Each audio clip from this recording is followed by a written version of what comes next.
Hello friends, आज हम आपके लिए एक और नई वीडियो लेके आए हैं और इस वीडियो में हम क्लास 10th का एक चैप्टर है, चैप्टर 1 है अ लेटर टू गॉड। इसकी वर्ड टू वर्ड एक्सप्लेनेशन देखेंगे।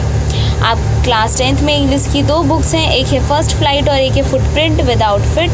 तो आज हम फर्स्ट फ्लाइट का चैप्टर 1 जो है अ लेटर टू गॉड, इसे देखेंगे, समझेंगे, इसकी पूरी एक्सप्लेनेशन को अच्छे से देखेंगे। ठीक है, तो जिन्होंने भी वीडियो को लाइक नहीं किया है लाइक कर दीजिए वीडियो को, चैनल को सब्सक्राइब करके बेल आइकन ज़रूर प्रेस कीजिएगा, क्योंकि हम रोज़ाना आपके लिए एक ना एक वीडियो अपलोड करते हैं तो आपके पास तक नोटिफिकेशन पहुंच जाएगा। अपने फ्रेंड्स के साथ इस वीडियो को शेयर भी कीजिएगा, तब फ्रेंड्स के साथ वीडियो को शेयर भी कीजिएगा। तो चलिए स्टार्ट करते हैं, देखते हैं क्या है। चैप्टर का नाम है अ लेटर टू गॉड। इसके राइटर हैं G.L. Fuentes। ठीक है, अब चैप्टर स्टार्ट करने से पहले हमारे पास दिया गया है बिफोर यू रीड, पढ़ने से पहले। तो बिफोर यू रीड में क्या दिया गया है? दे से फेथ कैन मूव माउंटेन्स। लोग कहते हैं कि, या फिर कहा जाता है कि विश्वास पर्वतों को भी हिला सकता है। ठीक है, जो विश्वास है वो पर्वतों को भी हिला सकता है। But what should we put our faith in?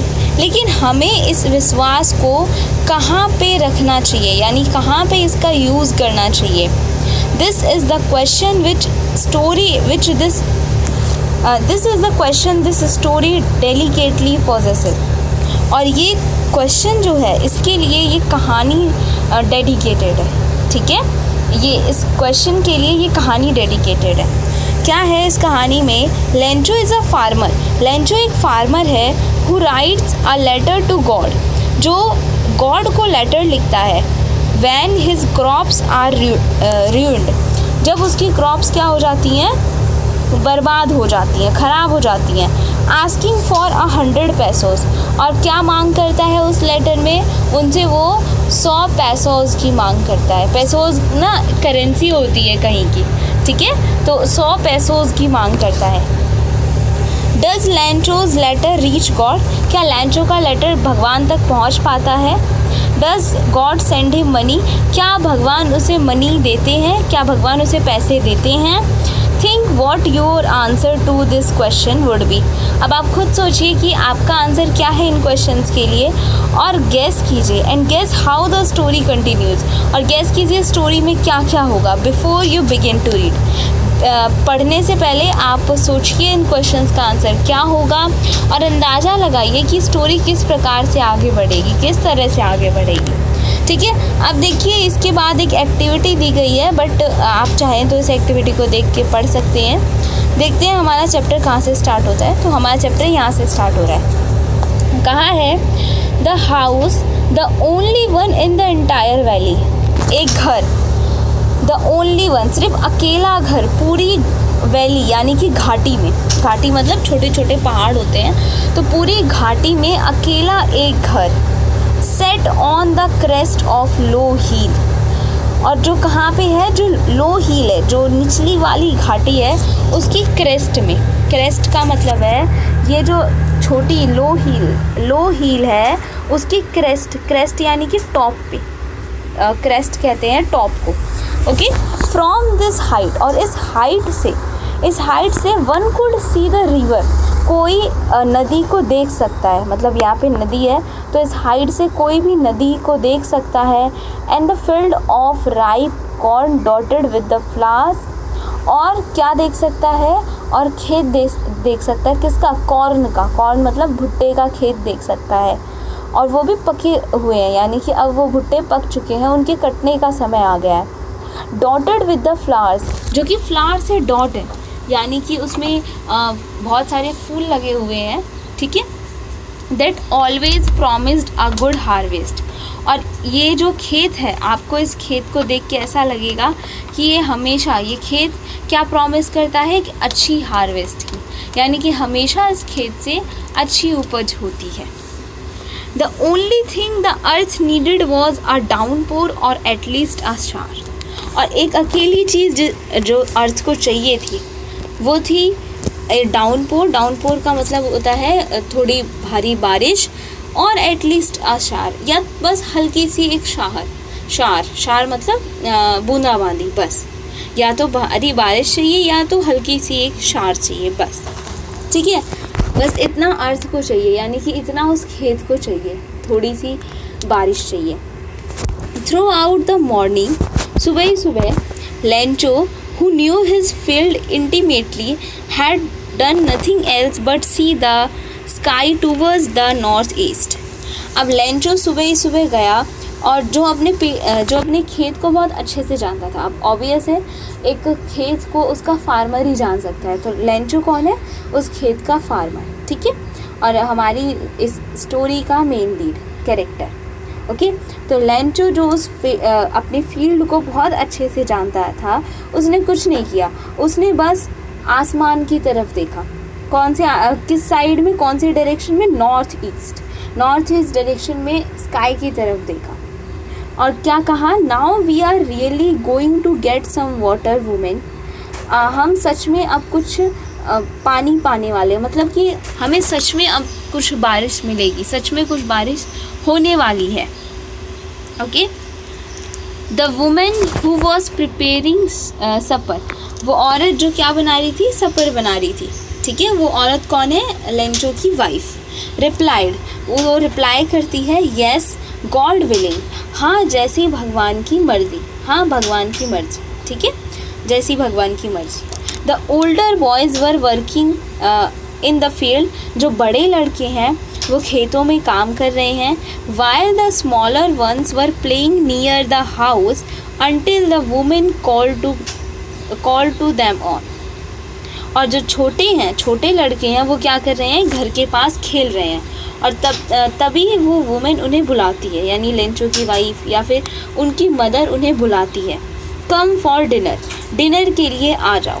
Okay, it was during the meal that just as Lancho had predicted, big drops of rain began to fall। और जब वो लोग खाना खा रहे होते हैं उसी टाइम पे, जैसा कि लेंचो ने प्रेडिक्ट किया होता है, मतलब अंदाज़ा लगाया होता है, जैसा कि लेंचो ने अंदाज़ा लगाया होता है, बड़ी बड़ी रेन की ड्रॉप्स, बड़ी बड़ी बारिश की बूंदें क्या होने लगती हैं? गिरने लगती हैं। Okay, in the north east में huge mountains of clouds could be seen approaching। और नॉर्थ ईस्ट में बड़े बड़े बादल जो हैं वो आते हुए दिखाई दे रहे हैं।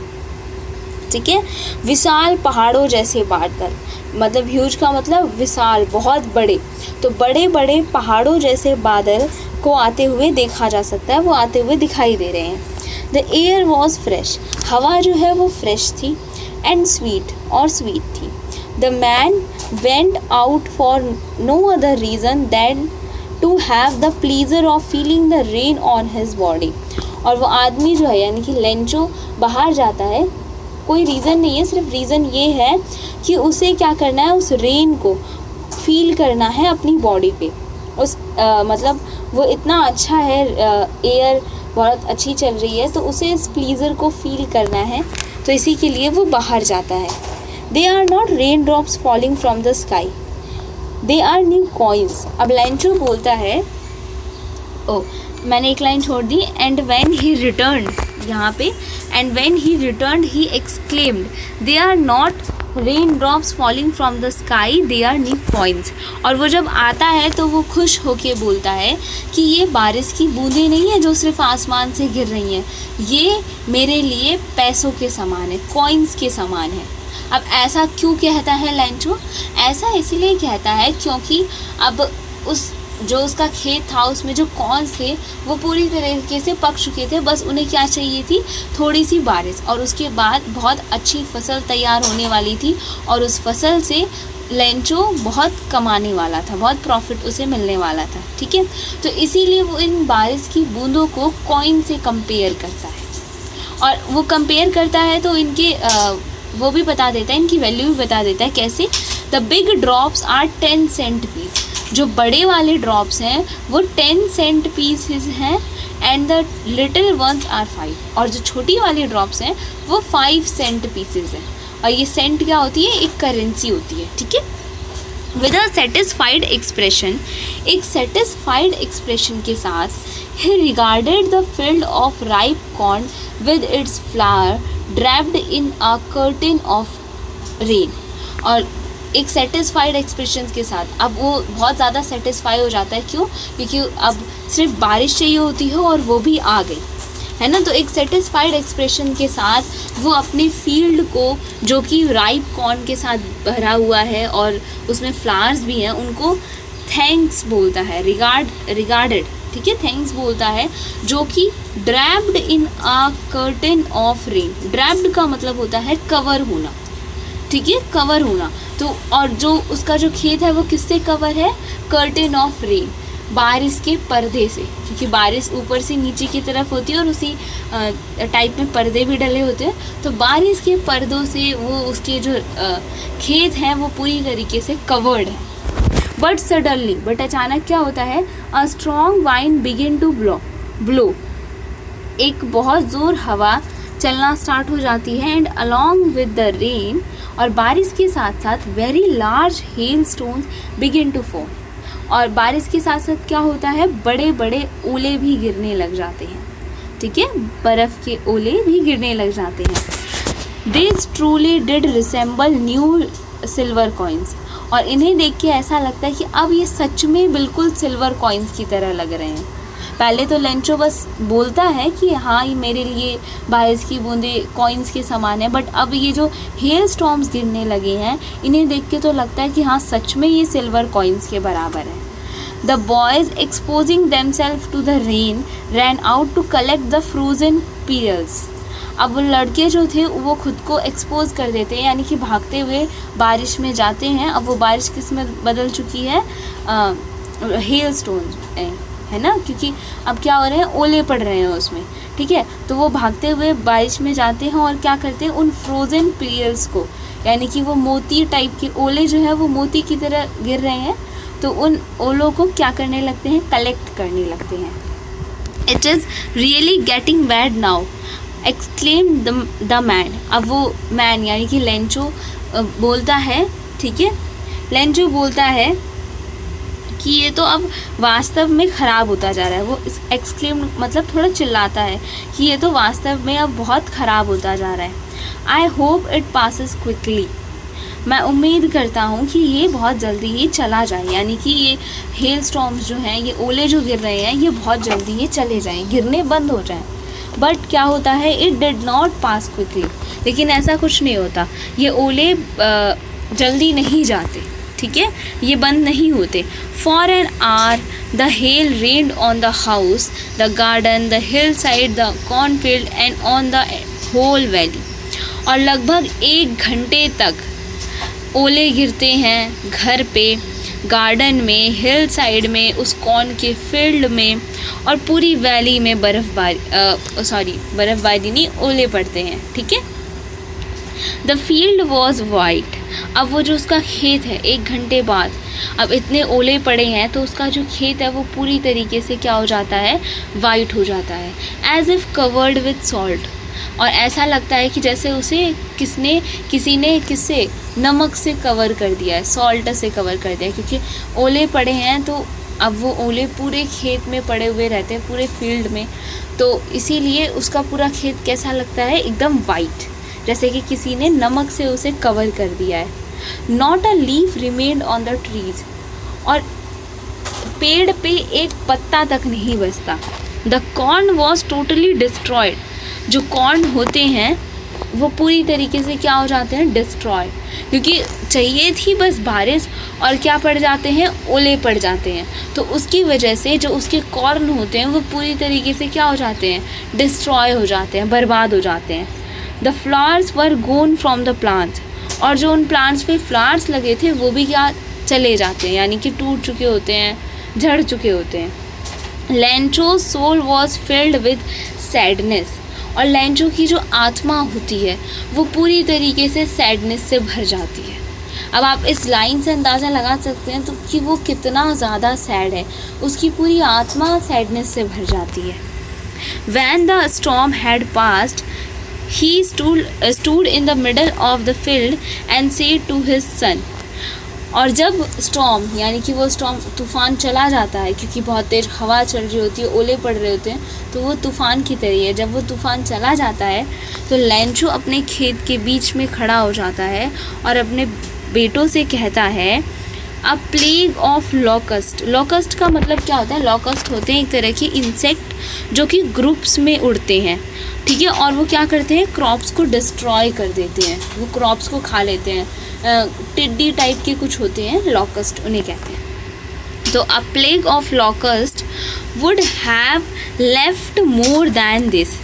अब यहाँ पे लैंचो क्या कर रहा है? हेल स्टॉर्म का कंपैरिजन लॉकस्ट से कर रहा है, कि वो कहता है कि अगर लॉकस्ट का एक plague, a plague of locust, locust का एक प्लेग भी इससे ज़्यादा कुछ छोड़ जाता, यानी कि अगर एक लॉकस्ट का ग्रुप आता तो वो भी हमारे क्रॉप्स को इतना बर्बाद नहीं करता जितना इस हेल स्टॉर्म ने बर्बाद कर दिया। The hell has left nothing. इस ओले, ये जो ओले पड़े हैं इन्होंने कुछ भी नहीं छोड़ा। उसकी पूरी क्रॉप क्या हो चुकी रहती है? बर्बाद हो चुकी रहती है। This year we will have no corn. इस साल हमारे पास कोई भी कॉर्न नहीं होगा, ठीक है, क्योंकि उसकी पूरी जो क्रॉप होती है पूरी तरीके से क्या हो चुकी है? डिस्ट्रॉय, हेल स्टॉर्म की वजह से। The night was a sorrowful one. और वो रात कैसी होती है? सोरोफुल वन, बहुत ही सोरोफुल, यानी कि बहुत ही दुख से भरी हुई वो रात होती है, क्योंकि उनकी पूरी क्रॉप बर्बाद हो चुकी है, उनके पास कुछ नहीं बचा पूरे साल के लिए। All our work for nothing. हमारा सारा काम क्या हुआ? मिट्टी में मिल गया, उसका कोई फ़ायदा नहीं हुआ। There is no one who can help us. यहाँ पे कोई नहीं है जो हमारी मदद कर सकता है। We will all go hungry this year. और हम क्या होंगे? इस पूरे साल क्या रहेंगे? भूखे, क्योंकि उनकी पूरी इनकम जो है वो उस प्रोडक्शन पे ही डिपेंड करती थी, उस जो वो पैदावार हुई थी उस पे ही डिपेंड कर रही थी, ठीक है, कॉर्न पे ही डिपेंड करती थी, वो उसे ही बेच के जो कमा सकते थे वो कमाते। बट क्या हुआ? हेल स्टॉर्म ने सब कुछ डिस्ट्रॉय कर दिया।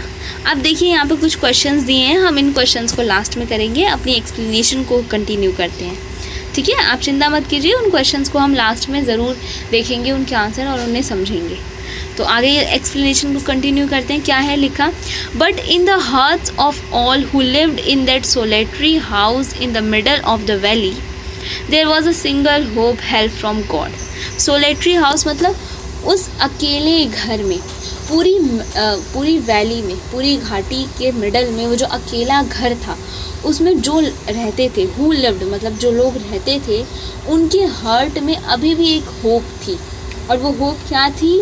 वो होप थी गॉड, हेल्प फ्रॉम गॉड। भगवान से वो लोग हेल्प मांग रहे थे, ठीक है, भगवान से help. Don't be so upset even though this seems like a total loss, remember no one dies of hunger. इतना भी उदास मत हो। क्या हुआ अगर पूरी फसल बर्बाद हो गई, टोटल लॉस हुआ, ये याद रखो कि कोई भी भूख से नहीं मरता, ठीक है। लैंचो ऐसा अपनी फैमिली से कहता है, कोई भी भूख से नहीं मरता। That's what they say, no one dies of hunger. और ऐसा कहा जाता है, मतलब एक तरह से कहावत है कि कोई भूख से नहीं मरता, ठीक है, कोई भूखा नहीं मरता, गॉड सबकी हेल्प करते हैं, ठीक है। तो ऑल थ्रू द नाइट, पूरी रात, लैंचो thought only of his one hope, the help from God.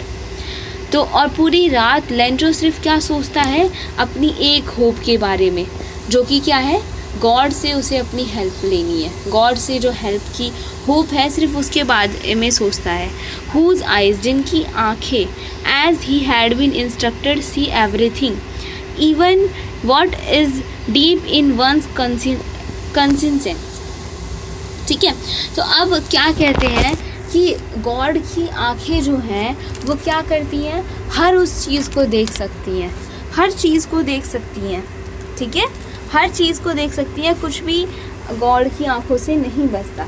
अब नॉर्मली लोग क्या करते हैं? लोगों के एक्सप्रेशंस को देख सकते हैं, उनसे समझ सकते हैं, बट गॉड क्या है? वो हमारे अंदर क्या चल रहा है, हमारे साथ क्या हो रहा है, उसको भी देख सकते हैं, ठीक है। लैंचो was an of man.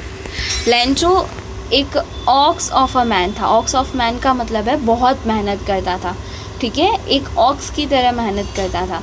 Working like an animal in the fields, एक एनिमल की तरह अपने खेतों में काम करता था। But still he knew how to write, लेकिन उसे पता था कि लिखते कैसे हैं, इतना उसे आता था कि लिखा कैसे जाता है। द फॉलोइंग संडे, अब जो संडे आने वाला था उस वाले संडे में एट डे ब्रेक मतलब दिन में जो ब्रेक मिला उस टाइम पे ही begin to write a letter, उसने एक लेटर लिखना स्टार्ट किया, which he himself would carry to town and place in the mail, जो वो खुद ले जाएगा टाउन और उसे क्या करेगा, मेल कर देगा। मेल मतलब वो बॉक्स होता है, मेल बॉक्स, उसमें डाल देगा, ठीक है। It was nothing less than a letter to God, और ये कुछ नहीं था, सिर्फ एक क्या था, गॉड के लिए लेटर। मतलब वो जो लेटर लिख रहा था वो लेटर अब वो किसको देने वाला है, वो लेटर गॉड को देने वाला है। अब आपको यहाँ से समझ में आ रहा है कि चैप्टर का नाम है अ लेटर टू गॉड, कैसे, क्योंकि वो अब एक लेटर देगा गॉड को, ठीक है। अब हम आगे देखते हैं अब आगे स्टोरी में क्या होगा। गॉड ही रोट, वो लिखता है, God if you don't help me, अगर आप हमारी हेल्प नहीं करेंगे, my family and I will go hungry this year, मेरी फैमिली और मैं इस साल क्या हो जाएंगे, भूखे मरेंगे, भूखे रहेंगे। I need 100 pesos in order to sow my field again and to live until the crop comes because the hailstorm ... अब वो कहता है, गॉड अगर आप हमारी हेल्प नहीं करेंगे तो मेरी फैमिली और मैं इस साल भूखे रह जाएंगे, मुझे 100 pesos चाहिए। पैसों का मतलब होता है, पैसों क्या है, पैसों करेंसी है, currency of several Latin American countries, ठीक है, कुछ लैटिन अमेरिकन कंट्रीज़ की करेंसी है पैसोस। तो उसे क्या चाहिए, उसे 100 pesos चाहिए, क्यों, ताकि वो अपना खेत वापस से क्या कर सके, बो सके, खेत में फिर से क्रॉप्स को बो सके, and to live until the crop came, और जब तक फसल हो नहीं जाती तब तक आराम से रह सके। बिकॉज द हेल स्टॉर्म, क्योंकि हेल स्टॉर्म ने ... अब वो आगे क्यों छोड़ देता है, क्योंकि गॉड को तो सब पता है ना, उसके हिसाब से गॉड ने ही ये सब हेल स्टॉर्म, इन्हें तो पता ही होगा ये जो भी कुछ हुआ, तो इसीलिए वो इसके आगे ... कर देता है, क्योंकि गॉड को तो पता ही है कि हेल स्टॉर्म की वजह से क्या हुआ है, मेरा खेत पूरी तरीके से डिस्ट्रॉय हुआ है। तो वो सिर्फ अपनी नीड लिखता है कि उसे क्या ज़रूरत है। He wrote to God on the envelope, और वो जो एनवेलॉप होता है, लिफाफा जिसके अंदर लेटर डाल देता है और उसके ऊपर लिख देता है टू गॉड, एड्रेस डालना होता है तो उसके ऊपर डाल देता है to God. Put the letter inside, और लेटर को उसके अंदर डालता है उस एनवेलप के। And still troubled went to town, और थोड़ा परेशान रहता है और कहाँ शहर चला जाता है। एट द पोस्ट ऑफिस, और पोस्ट ऑफिस पहुँचते ही placed a stamp on the letter, और वो अपने लेटर पे क्या करता है, एक स्टैम्प लगाता है। And dropped it into the mailbox, और क्या करता है, उसे मेल बॉक्स में डाल देता है। मेल बॉक्स में ही सारे लेटर पड़े होते हैं, फिर पोस्टमैन वहाँ से उन लेटर्स को उठा के जिस एड्रेस पे जाना होता है उस एड्रेस पे उन लेटर्स को छोड़ देते हैं, ठीक है। वन ऑफ द एम्प्लॉयज़, अब एक एम्प्लॉय वहाँ का, हु वॉज अ पोस्टमैन, जो कि एक पोस्टमैन है, and also help at post office, और जो पोस्ट ऑफिस पे क्या करता है, हेल्प भी करता है वहाँ के काम कराने में। Went to his boss laughing heartily and showed him the letter to God, वो अपने बॉस के पास जाता है पूरे दिल से हंसते हुए, यानी कि खूब हंसता है, बहुत हंसते हुए जाता है, और उस लेटर को, जो वो गॉड के लिए लेटर होता है, उसको अपने बॉस को दिखाता है। यानी कि पोस्टमैन, मैंने जैसे कि बताया, मेल बॉक्स में से सारे लेटर्स को निकालते हैं पोस्टमैन और देखते हैं कि किस एड्रेस पे से छोड़ के आना है। तो जब वो लंचो का लेटर देखता है तो कोई भी देखेगा तो शॉक हो जाएगा और हंसेगा, उसे हंसी आएगी कि ये क्या है, ठीक है। तो वो बहुत हंसता है और उस लेटर को क्या करता है, अपने बॉस को दिखाता है, ठीक है। Never in his career as a postman had he known that address, आज तक के उसके पोस्टमैन के करियर में उसे ये एड्रेस पता ही नहीं कि गॉड का एड्रेस क्या है। द पोस्ट मास्टर, अब ये पोस्ट मास्टर कौन है, उसका boss. The post master a fat amiable, amiable का मतलब होता है फ्रेंडली, ठीक है, जो बहुत खुश मिजाज हो, बहुत खुश रहता हो, फ्रेंडली हो, तो वो फैट है थोड़ा और फ्रेंडली फेलो है। Also broke out laughing. जो अब वो पोस्टमैन उस लेटर को पोस्ट मास्टर को दिखाता है, तो पोस्ट मास्टर भी क्या करता है, बहुत ज़ोर से हंसने लगता है उस लेटर को देख के। उस लेटर पे जो एड्रेस होता है उसको देख के हंसने लगते हैं। But almost immediately he turned serious. लेकिन अचानक वो क्या हो जाता है, बहुत जल्दी ये सीरियस हो जाता है। And tapping the later on the desk. और उस लेटर को क्या करता है, डेस्क पे टैप करता है, कमेंटेड, और बोलता है, What faith! I wish I had the faith of the man who wrote this letter, starting up a correspondence with God. और मतलब देखिए, जब वो पोस्टमैन अपने पोस्ट मास्टर को वो लेटर देता है तो वो पोस्ट मास्टर पहले तो हंसता है बहुत, लेकिन जल्दी ही वो क्या हो जाता है, सीरियस हो जाता है और उस लेटर को डेस्क पे रख के बोलता है कि क्या विश्वास है। मैं विश करता हूँ कि काश ऐसा विश्वास मुझे भी गॉड पर होता, कि इस आदमी को कितना विश्वास है गॉड पे कि इसने क्या किया, लेटर लिख दिया गॉड को। आई विश मेरे पास भी ऐसा विश्वास होता गॉड के लिए। So in order not to shake the writer's faith in God. अब वो नहीं चाहता था कि वो गॉड पे जो उस राइटर का विश्वास है, वो राइटर कौन है, लेंचो के विश्वास को गॉड पे से हिलाना नहीं चाहता था या फिर तोड़ना नहीं चाहता था। The post master came up with an idea, answer the letter. तो पोस्ट मास्टर क्या करता है, उसके विश्वास को नहीं तोड़ना चाहता है, इसीलिए उसे एक आइडिया आता है कि मैं इस लेटर का आंसर दूंगा, ठीक है, ताकि उस इंसान का भरोसा ना टूटे गॉड पे से। But when he opened it, लेकिन जब वो उसे ओपन करता है, it was evident that to answer it he needed something more than goodwill, ink and paper. लेकिन जब वो उसे ओपन करता है तो उसे पता चलता है कि अगर उसे इस लेटर का आंसर देना है तो उसे गुडविल यानी अच्छी भावना, इंक और पेपर के अलावा कुछ और चाहिए। क्यों? क्योंकि लेंचो ने अपने लेटर में क्या मांगा होता है, 100 पेसोस, है ना, और कुछ तो उसने मांगा ही नहीं होता है। तो उसे 100 पेसोस चाहिए होते हैं लेंचो को, और पोस्ट मास्टर उसका आंसर देना चाहता है तो उसका आंसर के लिए उसे इंक, पेपर और अच्छी भावना के अलावा 100 पेसोस भी चाहिए, क्योंकि लेंचो की तो वही मांग रहती है, उसे वही हेल्प चाहिए। But he stuck into his resolution. लेकिन अब जब वो देखता है कि लेंचो को 100 पेसोस चाहिए तो वो मना नहीं करता, फिर भी वो अपने रेजोल्यूशन पे अटल रहता है, अपने जो भी बोला होता है उसने, जो उसका आइडिया रहता है उस पर टिका रहता है और कहता है नहीं, मैं फिर भी इसकी हेल्प करूँगा, इसे 100 पेसोस चाहिए, मैं कोशिश करूँगा कि मैं इसकी हेल्प कर सकूँ। He asked for money from his employees. वो अपने एम्प्लॉयज़ से कुछ पैसे लेता है। He himself gave part of his salary, अपनी सैलरी का भी कुछ पार्ट देता है। And several friends of his were obliged to give something for an act of charity, और अपने कुछ दोस्तों से भी कुछ पैसे लेता है और उसके दोस्त भी दे देते हैं, किसके लिए, for an act of charity, मतलब एक चैरिटी के किसी काम के लिए। चैरिटी मतलब होता है कि आप किसी की फाइनेंशियली हेल्प करो, ठीक है, पैसों से किसी की हेल्प करो तो उसको चैरिटी कहते हैं। चैरिटी के नाम पे कुछ फ्रेंड्स भी उसे उसकी हेल्प कर देते हैं, उसे पैसे दे देते हैं। It was impossible for him, ये उसके लिए इम्पॉसिबल होता है कि वो गैदर कर सके कितने, to gather the 100 pesos. So he was able to send the farmer only a little more half. अब पोस्ट मास्टर के लिए ये इम्पॉसिबल है कि वो पूरे के पूरे 100 पैसों इकट्ठा कर पाए, ठीक है, बट वो क्या करता है, आधे से थोड़ी ज़्यादा रकम इकट्ठा कर लेता है, यानी आधा कितना होगा, 100 का 50 से ज़्यादा पैसों इकट्ठे कर ही लेता है, 50+ पैसों इकट्ठे कर लेता है। He put the money in an envelope, अब वो एक लिफाफे में उस पैसे को डालता है। एड्रेस टू लेंचो, जिसमें लेंचो का एड्रेस दे देता है। And with it a letter containing only a single word as a signature God, और उसमें एक लेटर भी डाल देता है उस एनवेलप में, जिसपे कुछ नहीं होता, सिर्फ गॉड नाम का एक सिग्नेचर होता है। वो ऐसा क्यों करता है, वो अब यहाँ से क्वेश्चन आता है कि वो ऐसा क्यों करता है।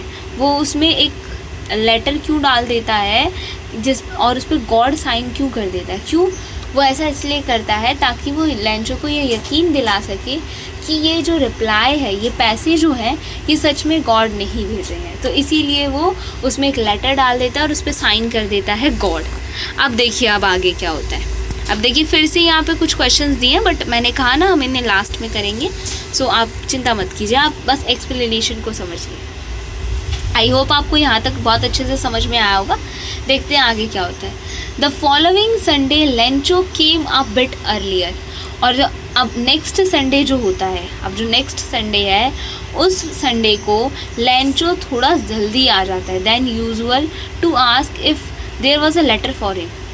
लेंचो जो है अगले संडे को यूजुअल मतलब जो टाइम होता है उस टाइम से थोड़ा जल्दी आ जाता है ये पूछने के लिए कि क्या उसके लिए कोई लेटर आया है। It was the postman himself who handed the letter to him, while the postmaster, experiencing the contentment of a man who has performed a good deed, looked on from his office.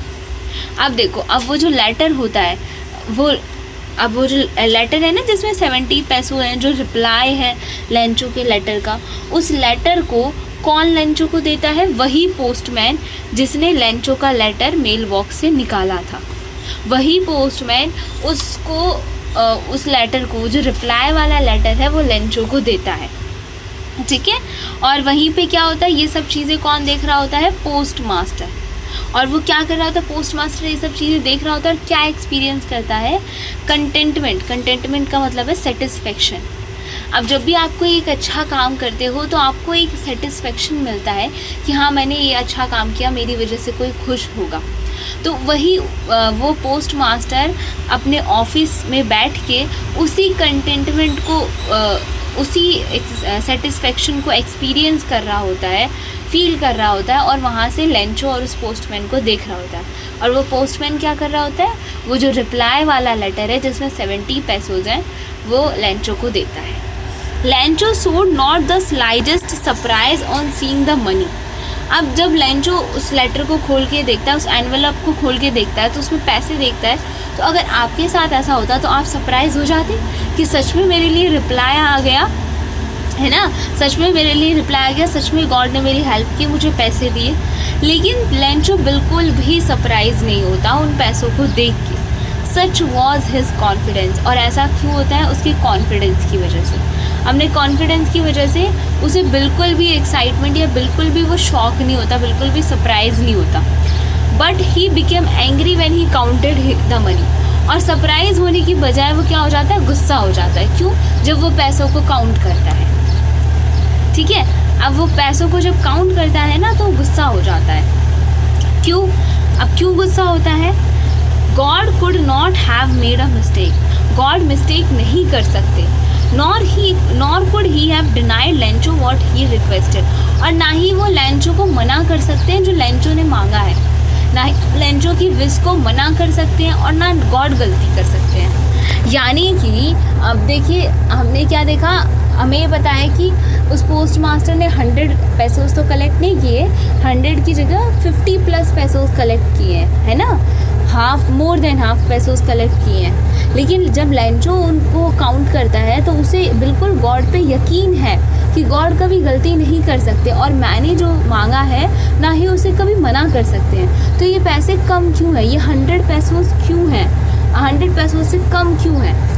फिर वो क्या करता है immediately, और ये सारी चीज़ें पता है वो पोस्ट मास्टर देख रहा है इमीडिएटली, जल्दी ही वो क्या करता है, जाता है, Lencho went to the window to ask for paper and ink. अब लेटर लिखने के लिए एक पोस्ट ऑफिस में एक जगह होती है, विंडो सी बनी होती है, तो विंडो के पास जाता है और उसके अंदर जो आदमी बैठा होता है उससे पेपर और इंक मांगता है on the public writing table. और एक पब्लिक राइटिंग टेबल होती है, बैंक में भी होती है जहाँ पे कोई फॉर्म फिल कर सके, तो एक पब्लिक राइटिंग टेबल होती है जहाँ कोई रख के लिख सकता है। वहाँ पे लेंचो जाता है, ही स्टार्टेड टू राइट, और वो लिखना स्टार्ट करता है with much wrinkling his brow caused by the effort he had to make to express his ideas। और लिखता है तो उसकी जो आईब्रोज हैं वो क्या करती हैं?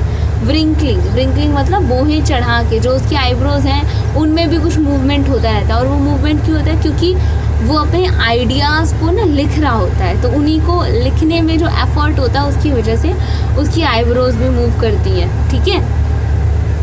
When he finished, और जब वो लिख लेता है, he went to the window to buy a stamp, which he licked and affixed to. अब जब वो लिखना फिनिश कर लेता है तो वो विंडो के पास जाता है एक स्टैम्प खरीदने के लिए, जिसको वो चिपकाता है और क्या करता है? एफिक्स का मतलब है फिक्स करता है, ठीक है। Fix to the envelope with a blow of fist, और उसे फिक्स करता है किससे? एनवेलॉप पे फिक्स करता है ब्लो ऑफ फिस्ट। फिस्ट मतलब होती है मुट्ठी, मुट्ठी की एक ब्लो से, मतलब मुट्ठी से एक बार टैप करके दबा के उसे एक बार मार के उस स्टैम्प को उस पर क्या कर देता है? फिक्स कर देता है, ठीक है। क्या करता है लेंचो? जब वो पैसों को काउंट करता है उसे गुस्सा आता है क्योंकि वो पैसे 100 पैसों से कम होते हैं, और इसी के लिए वो वापस से लेटर लिखने जाता है।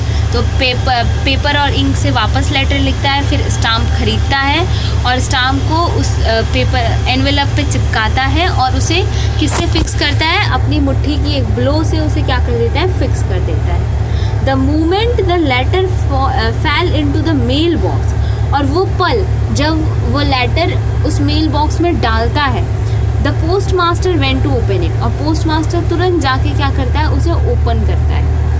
पोस्ट मास्टर जाता है उसको खोलने के लिए, क्योंकि ये सब चीज़ें क्या कर रहा होता है? पोस्ट मास्टर देख रहा होता है और उसे बहुत क्यूरोसिटी होती है, उसे बहुत उत्सुकता होती है ये जानने की कि लेंचो ने अब क्या लिखा है उस लेटर में, है ना। तो इसीलिए जैसे ही लेंचो उस लेटर को मेल बॉक्स में डालता है, वैसे ही पोस्ट मास्टर तुरंत जाके उस लेटर को ओपन करता है और उसमें क्या लिखा होता है देखते हैं। गॉड, भगवान ji, of the money that I asked for, जितने भी पैसे मैंने आपसे मांगे थे, ओनली 70 पैसोज रीच्ड मी, मेरे पास सिर्फ 70 पैसोज आए हैं। यानी उसने 100 पैसोज मांगे थे, उसके पास सिर्फ 70 पैसोज ही पहुँचे हैं।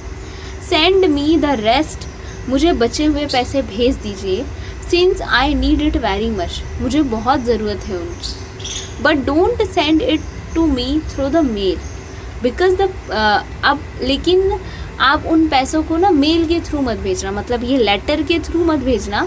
Because the post office employees are a bunch of crooks, क्योंकि ये जो पोस्ट ऑफिस एम्प्लॉयज़ हैं, यानी यहाँ पोस्ट ऑफिस में काम करने वाले जो एम्प्लॉयज़ हैं वो क्या हैं? Bunch of crooks. Bunch of crooks का मतलब होता है ठगों का ग्रुप। ये लोग ना लोगों के पैसे लूट लेते हैं, उनके पैसे चुरा लेते हैं, ऐसे कुछ टाइप के लोग हैं, बहुत चालाक और बहुत वैसे लोग हैं, शातिर लोग हैं लेंचो। और फिर लास्ट में वो अपना नाम लिखता है। तो मतलब आपको यहाँ से क्या समझ में आया? पोस्ट मास्टर ने और उसी ऑफिस के एम्प्लॉयज़ ने उसे क्या किया था? उसकी हेल्प की। वो 100 पैसों तो नहीं कलेक्ट कर पाए, बट 70 पैसों उन्होंने कलेक्ट करके लेंचो को रिप्लाई दिया गॉड की तरफ से। अब लेंचो के पास कोई एक्सप्रेशन नहीं आया उस पैसों को देख के, बल्कि वो गुस्सा हो गया क्योंकि वो कम थे, और वो वापस गॉड को लेटर लिखता है कि ये पैसे मैंने आपसे जितने पैसे मांगे थे, मेरे पास सिर्फ 70 पैसों ही पहुँचे हैं, और बाकी के बचे हुए पैसे आप मुझे और भेज दीजिए, मुझे उनकी ज़रूरत है। और मेल के थ्रू मत भेजिएगा, क्योंकि ये जो पोस्ट ऑफिस के लोग हैं वो क्या है? Bunch of crooks. वो लोगों के पैसे ले लेते हैं, बहुत चालाक और बहुत क्लेवर लोग हैं। क्योंकि लेंचो को ऐसा लगता है कि बचे हुए जो 30 पैसों हैं वो पोस्ट ऑफिस के एम्प्लॉयज़ ने चुरा लिए हैं, बट सच तो ये है कि उन्होंने उसकी हेल्प की है। यानी कि लेंचो को गॉड पे ज़्यादा फेथ है एज़ कम्पेयर टू ह्यूमैनिटी। उसे ह्यूमैनिटी पे इतना भरोसा नहीं है जितना गॉड पे भरोसा है। तो यहीं तक स्टोरी थी। आई होप आपको ये स्टोरी समझ में आई होगी। बहुत अच्छी स्टोरी थी, बहुत अच्छे से समझ में आ गई होगी। मुझे कमेंट सेक्शन में लिख के बताइएगा आपको समझ में आई, और वीडियो को लाइक ज़रूर कीजिएगा, चैनल को सब्सक्राइब कर लीजिएगा और अपने फ्रेंड्स के साथ इस वीडियो को शेयर भी कीजिएगा। अब हम नेक्स्ट वीडियो में इसकी क्वेश्चन आंसर देखेंगे। तब तक के लिए take care and bye bye.